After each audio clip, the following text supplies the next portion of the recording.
በጣም ወዳት ሀገር ወረበል ካባ ሙቼር ወዳት ኢትዮጵያ በጣም ወዳት።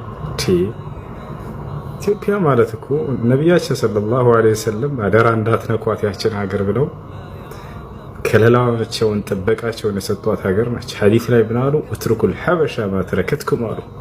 አደራ ሀበሻን እስካነካቻቸው ድረስ እንዳትነኩብኝ ያችን ሀገር ብለዋል። ኢትዮጵያ የነቢያችን ሰለላሁ ዐለይሂ ወሰለም አደራ ነች።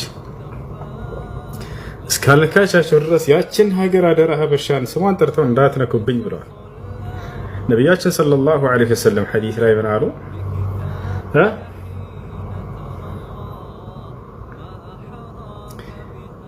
اذهبوا إلى الحبشة فإن بها ملكا لا يظلم عنده أحد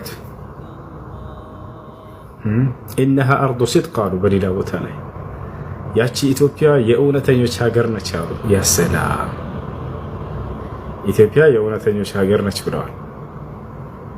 ማን ነው እንደዛ ብሎ ያስጠራት? النجاشي ومن معه ነጃሽና ከእርሱ ጋር የነበሩ ቀሳውስቶችና መነኩሴዎች እስልምና ተቀብለዋል። በነገራችን ላይ ወደ ቁርአን ልክ ሲሰሙ ጊዜ እንዳለቀሱ አላህ በቁርአን ላይ ታሪካቸውን ገልጾታል። وإذا سمعوا ما أنزل إلى الرسول ترى أعينهم تفيض من الدمع مما عرفوا من الحق يقولون ربنا آمنا فاكتبنا مع الشاهدين الله ስለ ኢትዮጵያውያን አማኞች ዛኔ ነብዩ ሰለላሁ ዐለይሂ ወሰለም በተላኩበት ዘመን እስልምናን የተቀበሉ ያመኑትን ታሪካቸውን በቁርአን ላይ ሁሉ ገልጾታል።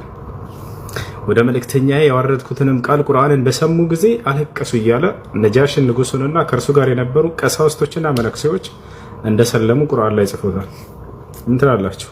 አው ቃል በቃል አላህ በቁርአን ላይ ቀሳውስትና መነኩሴ እያለ ቀሳውስቶችና መነኩሴዎች ብሎ ስማቸውን ጠቅሳቸው አምነው ነበር፣ ሰልመው ነበር።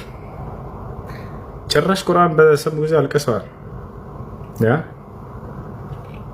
እንዴት አረበኛ ይችላሉ ወይ እንዳትሉ፣ ኢትዮጵያ በዛን ጊዜ እንዳለ የመን ምናምን ለኢትዮጵያ ነበረች ታውቃላችሁ።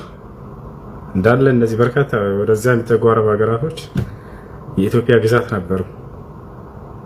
ያ